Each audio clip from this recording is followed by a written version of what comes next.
मित्र ने पूछा है, संसार में जागने के लिए हम में अपने रोल, भूमिका के प्रति जागृत रहना, अपने ट्रू सेल्फ को साइड में रखकर, इससे हमारे संबंध मधुर हो जाएंगे। किंतु क्या यह प्रामाणिकता से दूर जाना या पाखंड नहीं होगा? कृपया इसका मार्गदर्शन करें। ओशो कहते हैं, जीवन को अभिनय की तरह जियो और अभिनय को जीवन समझ कर करो।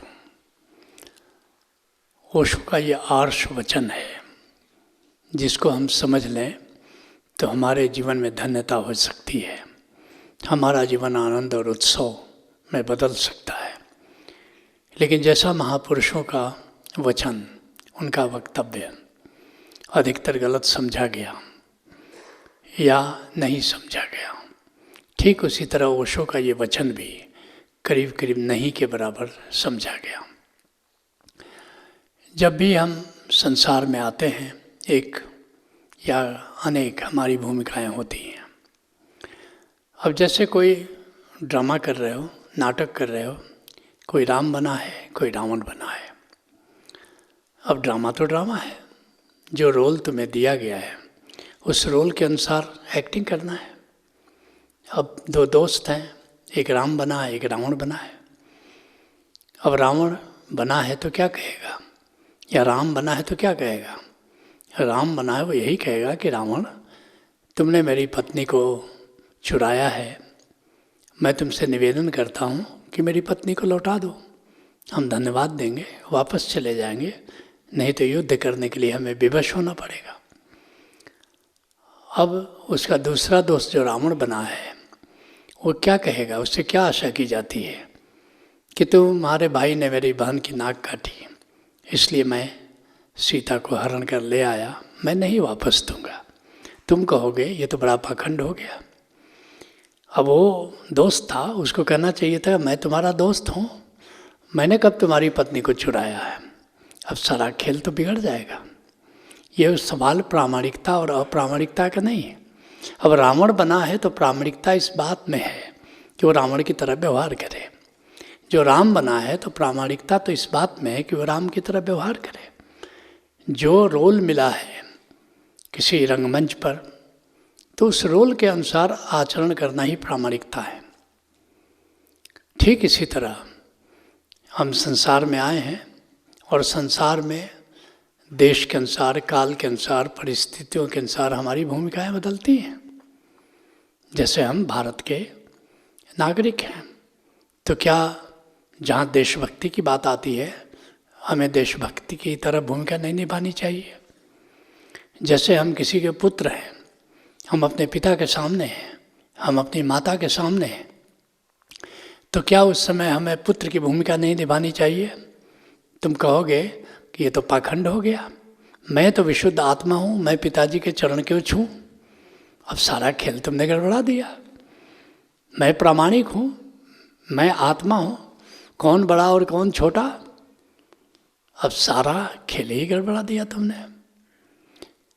तो प्रामाणिकता का मतलब यही है कि अपने रोल को प्रामाणिक ढंग से निभाओ, ये प्रामाणिकता है। ये नहीं कि रोल कुछ दिया गया है और तुम अपनी डफली, अपना राग शुरू कर दो। तुमको कहा गया है राग भोपाली गाने को और तुम राग बागेश्वरी शुरू कर दो। कोई कहा गया दीपक राग गाने को, तुम्हारा उस समय मूड आया कि मैं प्रामाणिक हूँ, इसलिए मैं अब मेघ मल्हार गाऊंगा। दीपक राग को मेरा मन कर रहा है, मेरा मन कर रहा है मेघ मल्हार गाने का, तो मैं दीपक राग क्यों गाऊंगा? सिर्फ इसलिए कि मुझे भूमिका में कहा गया है कि अभी दीपक राग गाना है? नहीं। प्रामाणिकता इसी बात में है कि अपने रोल को ठीक से तरह से निभाओ। और अगर निभाओगे, पत्नी है, अब तुम पति की भूमिका में हो उसके सामने, पत्नी को प्रेम करना, उसका केयर करना, उसकी रक्षा करना, उसके हितों को देखना, ये तुम्हारा रोल है। तुम कहो नहीं मैं तो आत्मा हूँ, मुझे पत्नी से क्या करना, तो शादी किस लिए किया था? ये रोल तुमने स्वीकार क्यों किया था? मैं विशुद्ध आत्मा हूँ, मुझे क्या करना माया मोह ममता से? अब बच्चा है, माँ कहे कि मैं तो विशुद्ध आत्मा हूँ, मैं बच्चे को क्यों पालन करूँ, सारी सृष्टि गड़बड़ा जाएगी। आत्मा का क्या रोल है बच्चे के पालन में? नहीं, स्वयं प्रकृति ने ये भूमिका हमको दी है, और केवल मनुष्य को नहीं दी है, सारे जंतुओं को दी है। देखते हो हर जंतु कैसे अपने बच्चों का लालन पालन करता है, वह भी जाने अनजाने अपनी भूमिका को समझता है, भूमिका का पालन करता है। एक मनुष्य ही है जो अपनी भूमिका को नकार देता है। भूमिका को नकारता है तो फिर जहाँ से फूल आने चाहिए थे वहाँ से कांटे आने शुरू हो जाते हैं, जहाँ से प्रेम आना चाहिए था वहाँ से नफरत आनी शुरू हो जाती है। और आजकल तो ऐसे ऐसे चैनल्स ईजाद किए हैं जो बच्चों को सिखा रहे हैं कि बड़ों का अपमान कैसे करना चाहिए। गजब की शिक्षा दी रही है। मैं जापान में था, वहाँ बच्चों का बाल प्रज्ञा ले रहा था, करीब 56 बच्चे आए हुए थे। तो वहाँ मुझे देखकर आश्चर्य लगा कि एक बच्चा ऐसा नहीं था जो ओरिजिनल माँ बाप के पास था। अगर माँ ओरिजिनल थी तो बाप बदल गया था, और बाप ओरिजिनल था तो माँ बदल गई थी। वहाँ एक बार जब ध्यान समाधि हो रही थी तो उसमें 63 लोग करीब थे, और मैंने वहाँ कह दिया कि बड़ों का आदर करना चाहिए, ये हमारी भूमिका है। सेशन ख़त्म हुआ, आधा घंटे के बाद जो वहाँ का ऑर्गेनाइज़र था, उसका नाम क्योटका था, क्योटका ने आकर मुझसे कहा हमारे लोग आपका सेशन अटेंड करने के लिए राज़ी नहीं है। मैंने कहा हुआ क्या? उसने कहा क्या नहीं हुआ ये पूछिए। मैंने कहा फिर भी बताओ तो सही, बोला आपको मालूम नहीं है? हम क्या, मुझे तो नहीं मालूम है। मैंने कहा आपने कहा ना बड़ों का आदर करना चाहिए। हमने हाँ ऐसा तो कहा, तो आपको मालूम होना चाहिए। आप जापान टीवी देखिए, जितने टीवी चैनल्स देखिए, किस तरह पेरेंट्स जो है बच्चों को सताते हैं। We can respect dogs, how can we respect parents? मैं तो सुनकर दंग रह गया। यहाँ पर इस देश में आप ये बात नहीं कर सकते। हमारा कोई पार्टिसिपेंट अब आपका सेशन अटेंड करने को राजी नहीं है। मैंने कहा ठीक, सेशन मत अटेंड करें, कि आप 5 मिनट उनसे मैं बात कर सकता हूँ? बोले हाँ 5 मिनट के लिए मैं तैयार उनको कर सकता हूँ, बड़ा मुश्किल से वो भी। वो सब आए। मैंने कहा कि मैं सिर्फ एक सवाल पूछना चाहता हूँ, जब से आपने माता पिता का डिसरिस्पेक्ट करना शुरू किया, आपके संबंध उनके साथ कैसे हैं? उन सब ने बताया कि हम सबका अपने पेरेंट्स से ब्रेकडाउन है। मैंने कहा चलो, जब माता पिता से आपका ब्रेकडाउन नहीं हुआ था उस समय आप ज़्यादा खुश थे, या माता पिता से जब ब्रेकडाउन हुआ उसके बाद आप खुश हैं ज़्यादा?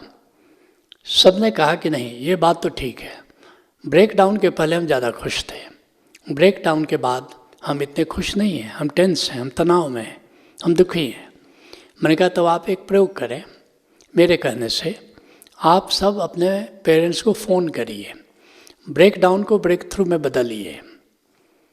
उन्होंने कहा कि आप गजब की बात करते हैं, हमारा फ़ोन वे उठाएंगे ही नहीं। मैंने कहा आप करो तो सही, ब्रेक थ्रू अचीव करो, और एक दिन आप इसको जिए, एक दिन जिए। उसके बाद अगर आप कहेंगे कि नहीं ब्रेक डाउन ही अच्छा था, माता पिता को रिस्पेक्ट नहीं करना चाहिए, तो मैं भी आपको फॉलो करूँगा। लेकिन अगर 24 घंटे के बाद आप ज़्यादा खुश हुए तो फिर आप मुझे फॉलो करेंगे। उनका बिल्कुल, हम इस बात के लिए राज़ी हैं। लेकिन तब आप क्या सारी दुनिया में इस बात का प्रचार करेंगे that don't respect your parents? उनके बिल्कुल प्रचार करूँगा। मैं यही बात करूँगा कि शास्त्रार्थ में मैं आपसे पराजित हो जाऊँगा, तो मुझे आपकी बात, आपकी जीवन शैली स्वीकार करनी होगी। 24 घंटे के बाद वे सब आए, करीब करीब सभी रो रहे थे। उनका आपने ठीक कहा था। मेरे पेरेंट्स ने फ़ोन उठाया और फ़ोन पर हम दोनों खूब रोए, ब्रेक थ्रू अचीव किया, और मुझे लगता है कि हम गलत दिशा में जा रहे थे। तो अपनी भूमिका अब भारतवर्ष में भी सिखाया जा रहा है, चैनल्स पर सिखाया जा रहा है, बताया जा रहा है कि जा कर के अपने पेरेंट्स को बोलो तुम मरोगे कब, ताकि वो इंसल्टेड फील करें। अब ये बात बच्चों को सिखाया जा रहा है। क्या हम ऐसा भारत चाहते हैं? क्या हम हमारे बच्चे हमारी भूमिका को भूल जाएं और माँ बाप भी बच्चों के प्रति अपनी भूमिका को भूल जाएं? क्या ऐसा भारत चाहते हैं? क्या हम ऐसी दुनिया चाहते हैं? नहीं। अगर हमें खुश रहना है, हमें आनंदित रहना है, तो मधुर संबंध ज़रूरी है। और मधुर संबंध बनाने के लिए अपनी अपनी भूमिका के प्रति जागरूकता भी उतनी ही ज़रूरी है। Let's acknowledge.